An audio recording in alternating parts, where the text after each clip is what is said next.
ঘুমন্ত অবস্থায় আমি তাকে ফিজিক্যালি অ্যাবিউজ করি। তোর গলায় পড়া দিলে কিচ্ছু হবে না।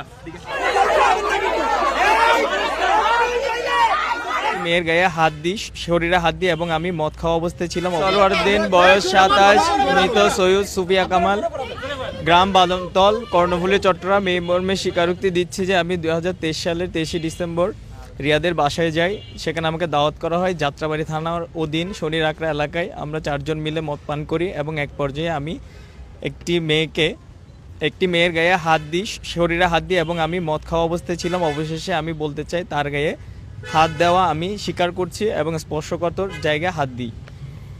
সে সময় সে ঘুমন্ত অবস্থায় ছিল। মেয়েটি হাত সরিয়ে নেওয়ার পর আমি আবার হাত দিই তার। আমি কোনো 1 তারিখে 2023 সালে একটি মেয়ে আমার বাসায় আসে আমার সাথে। আমরা একসাথে মদ খাই এবং একটা সময় সে ঘুমিয়ে পড়ে। ঘুমন্ত অবস্থায় আমি তাকে ফিজিক্যালি অ্যাবিউজ করি।